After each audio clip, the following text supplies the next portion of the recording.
Dans un continent immense où le chemin de fer n'est que faiblement développé, l'accès à l'énergie représente pour l'Américain moyen un droit constitutionnel.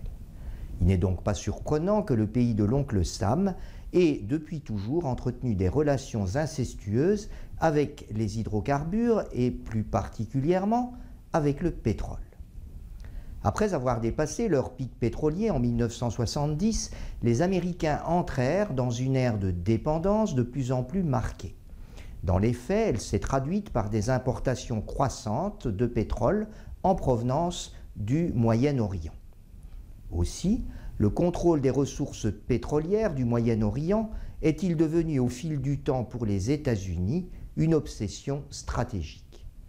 Ils y multiplieront les interventions militaires, dont la Seconde Guerre du Golfe orchestrée par George W. Bush et ses faucons en sera l'apothéose.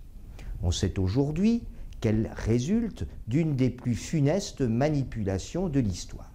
Ce n'est que trop rarement souligné l'immaturité de la politique étrangère américaine au cours des 50 dernières années fut le principal creuset de la montée de l'intégrisme islamique. D'autant que cette faillite diplomatique n'a en rien réduit la dépendance pétrolière américaine qui, entre 1985 et 2006, est passée de 33 à 67%. Ces résultats catastrophiques, à la fois sur le plan humanitaire, financier et politique, ont alors incité les Américains à se lancer dans la conquête des gaz et des pétroles de schiste.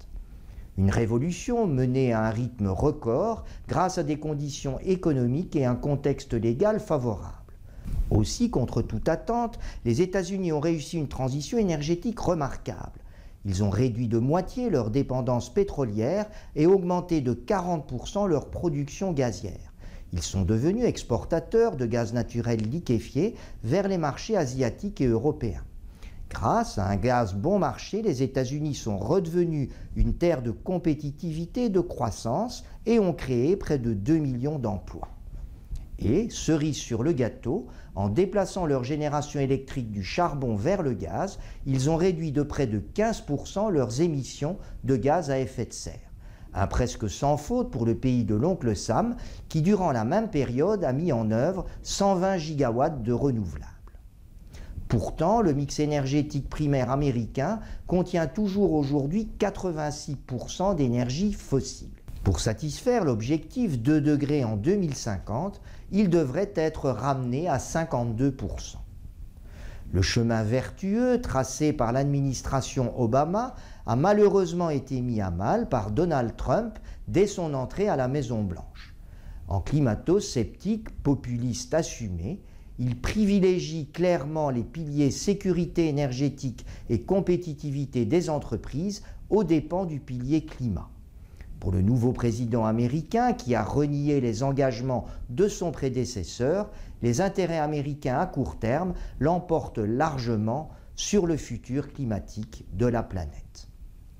Vous trouverez les informations détaillées dans mon dernier ouvrage « Croissance, énergie, climat, dépasser la quadrature du cercle » paru aux éditions de Bouc Supérieur.